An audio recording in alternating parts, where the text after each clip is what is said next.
Mitos terlarang kaki pancing kat Malaysia. Hari ni aku nak bongkarkan satu mitos yang ramai sebenarnya tak faham. Sebenarnya kat mana punca salah dia. Okey, umpan panjang ni betul ke susah strike? Kat sini aku nak test umpan nyok-nyok daripada Kinetic Kids.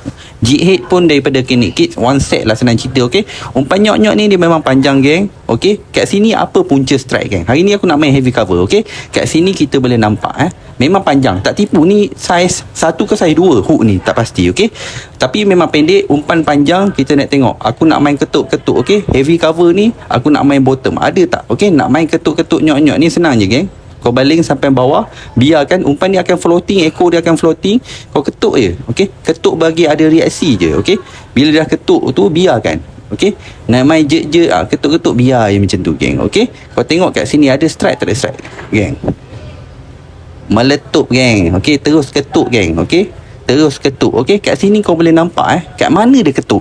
Dia tak akan ketuk ekor, geng. Dia akan ketuk bahagian kepala dulu.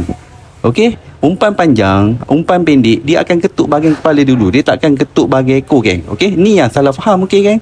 Dia akan ketuk bahagian kepala dulu. Jadi hopefully dapat something dan memecahkan mitos kat luar sana. Jangan lupa solat 5 waktu kewajipan dan bagi kawan. Assalamualaikum.